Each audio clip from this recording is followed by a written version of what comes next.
నమస్తే, KVC news స్వాగతం. ప్రతిక్షణం సామాన్యుడి పక్షం. నేను మీ చలపతి. నేటి వార్త.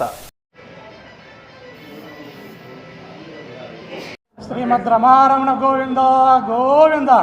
ఈ మాట నేనంటున్నది కాదు, యావత్ రాష్ట్ర ప్రజలు అంటున్న మాట. ఎందుకంటే ఇంట్లో ఉన్న పాడి ఆవును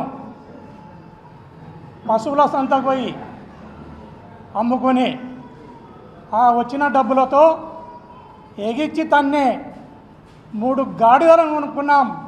శ్రీమద్ రమారమణ గోవిందో గోవింద అని ఈ రాష్ట్ర ప్రజలు అనుకుంటున్నారు. ఎందుకు ఈ మాట అంటున్నానంటే,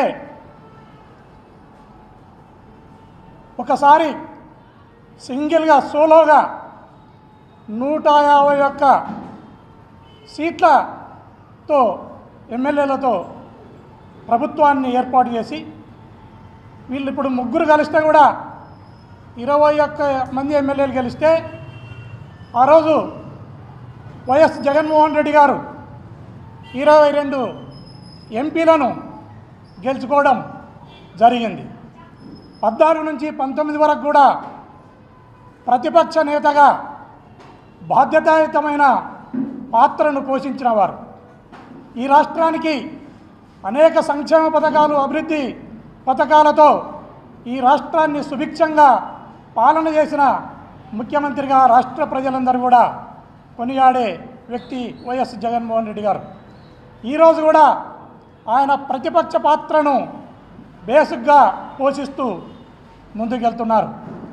అటువంటి మహానుభావుడు తన పిల్లలను చూడడానికి లండన్కు పోతానంటే పాస్పోర్టును గుంజుకున్నారు. తిరుపతి వెంకటేశ్వర స్వామిని దర్శనం చేసుకుని వస్తానని తిరుపతికి బయలుదేరితే ఆయనకు నోటీసులు సర్వ్ చేసి, ఆయనకు నోటీసులు ఇచ్చి తిరుమల పైన గూండాలను, రౌడీలను పెట్టి జగన్మోహన్ రెడ్డి గారిని భయభ్రాంతులను చేయడానికి ప్రభుత్వం ప్రయత్నం చేసింది.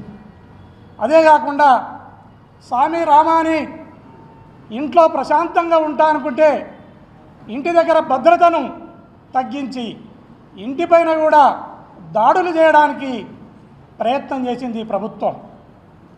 అదే కాకుండా సొంత పనులపైన బెంగళూరు పోతే పారిపాయ అనే మాటను మాట్లాడుతున్నారు. ఈ రాష్ట్రంలో చంద్రబాబు నాయుడు వచ్చినాడంటేనే అతివృష్టో అనావృష్టో ఏదో ఒకటి వస్తుంది. ఒకేసారి ఇప్పుడు ముఖ్యమంత్రి అయితే 2 ఒకేసారి, అతివృష్టి అనావృష్టి 2 కూడా ఒకేసారి వచ్చినాయి. తుఫాన్ వచ్చి సర్కారు ప్రాంతంలో ప్రజల ఆస్తికి, ప్రజల ప్రాణాలకు నష్టం జరుగుతున్నది చూసి చలించిపోయిన జగన్మోహన్ రెడ్డి గారు ఆ ప్రాంతానికి బయలుదేరితే తుపాకులు తీసుకుని పోలీసును అడ్డం పెట్టడం జరిగింది. అదే కాకుండా ఈ రాష్ట్రంలో వైఎస్ఆర్ కాంగ్రెస్ పార్టీ లీడర్లను కానీ, కార్యకర్తలను కానీ విచక్షణారహితంగా హత్యలు చేయడం, హత్యా ప్రయత్నాలు చేయడం, అక్రమంగా కేసులు పెట్టి జైల్లోకి పంపడం జరుగుతూ ఉంది. గౌరవ జగన్మోహన్ రెడ్డి గారు తన కార్యకర్తలను, తన లీడర్లను కాపాడుకోవడానికి సచ్చిన వాళ్ళ దగ్గరికి పోయి పరామర్శించడానికి పోతే కూడా అడ్డగిస్తున్నారు. ఈ రకమైన దుర్మార్గమైన పరిపాలన, ఇది ప్రజాస్వామ్య పరిపాలన అనాలనా, లేక రజాకారులను, తాలిబన్లను తలపిస్తుంది ఈ ప్రభుత్వం అనేది నేను తెలియజేస్తున్నాను.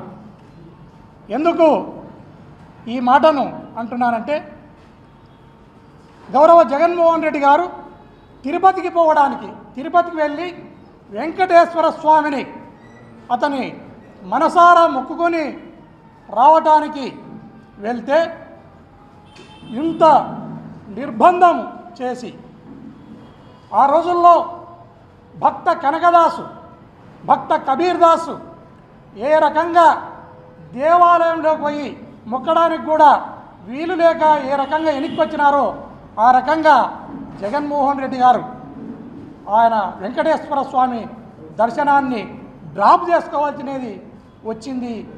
ఈ విషయాన్ని రాష్ట్ర ప్రజలు, ఈవెన్ తెలుగుదేశం పార్టీకి ఓటేసిన ప్రజలు కూడా చాలా అసహించుకుంటున్నారు, చాలా హర్ట్ అయినారనేది ఈ సందర్భంగా నేను తెలియజేస్తున్నాను. అదే కాకుండా ఈ 4 నెలల కాలంలో ఈ కూటమి ప్రభుత్వం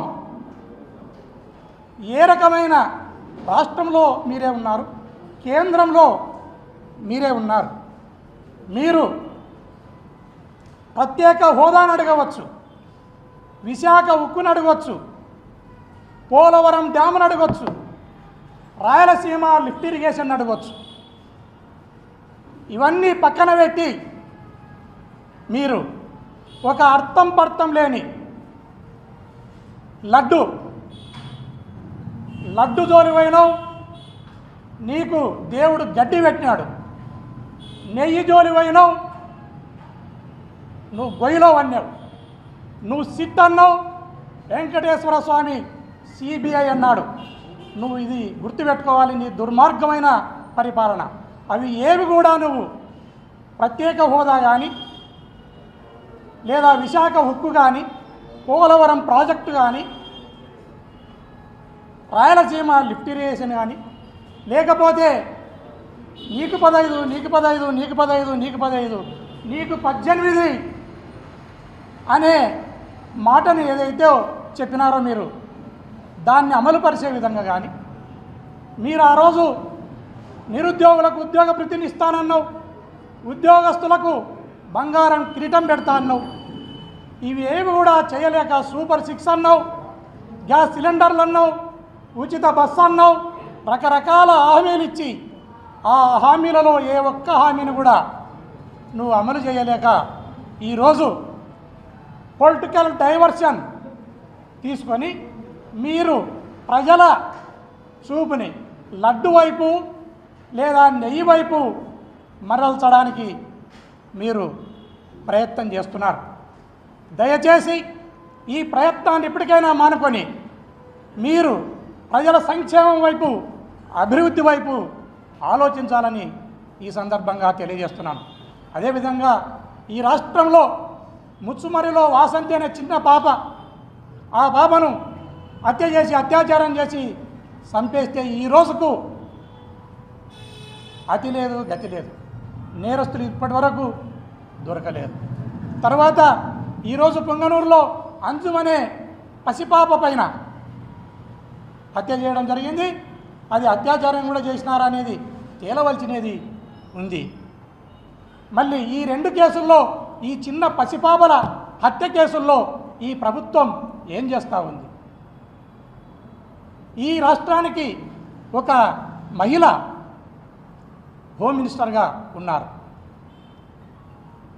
అబద్ధాలాడే అనితమ్మ, దయచేసి ఈ 2 పసిపిల్లల హత్యను తొందరగా ఛేదించండి. వీలైతే ఆ కుటుంబాల దగ్గరికి హోమ్ మినిస్టర్గా మీరు వచ్చి సందర్శించండి. మీరు సందర్శిస్తే ఒక హోమ్ మినిస్టర్గా ఆ కుటుంబానికి ఒక భద్రత, భరోసా, వాళ్ళకే కాదు ఈ రాష్ట్రంలోని యావత్తు మహిళా లోకానికి ఒక భద్రత, భరోసా ఉంటుందని ఈ సందర్భంగా తెలియజేస్తున్నాను. అదే కాకుండా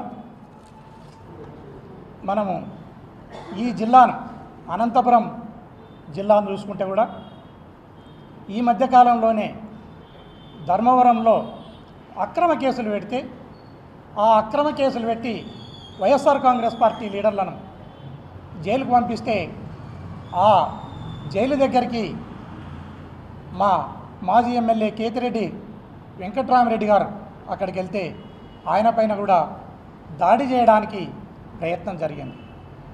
వారి చిన్నాయన కేతిరెడ్డి పెద్దారెడ్డి గారిని ఈరోజు వరకు తాడిపత్రికి పోవడానికి వీలు లేకుండా అతన్ని అనంతపురంలోనో ఎక్కడ లేదా తాడిపత్రికి రాకుండా అతన్ని నిర్బంధించడం జరిగింది. ఇంతటి ఆటవికము, అప్రజాస్వామికమైన వీటిని తీవ్రంగా మేము ఖండిస్తున్నాం. అదే కాకుండా ఈ జిల్లాలో, అనంతపురం జిల్లాలో ఏ ఒక్క వైఎస్ఆర్ కాంగ్రెస్ పార్టీ కార్యకర్తకు కానీ లీడర్కి కానీ ఇబ్బంది అయితే ఖచ్చితంగా గౌరవ మాజీ ముఖ్యమంత్రి వర్యులు జగన్మోహన్ రెడ్డి గారు కూడా వచ్చి తన కార్యకర్తలను తన లీడర్లను భద్రం చేసుకోవడానికి వారికి భద్రత కల్పించడానికి సిద్ధంగా ఉన్నారు. ఈ జిల్లాలోని వైఎస్ఆర్ కాంగ్రెస్ పార్టీ కార్యకర్తలు కానీ లీడర్లు కానీ బెదిరాల్సిన అవసరం లేదు. ఈ ప్రభుత్వము చేసే బుడ్డ బెదిరింపులకు ఎవరు కూడా బెదిరాల్సిన ఆవశ్యకత లేదని ఈ సందర్భంగా తెలియజేస్తున్నారు. ఇంతటితో నేటి వార్త సమాప్తం. మరిన్ని వార్తా విశేషాలతో మీ ముందుకు వస్తుంది KV's news. Until then signing off మీ కేవీ చలపతి.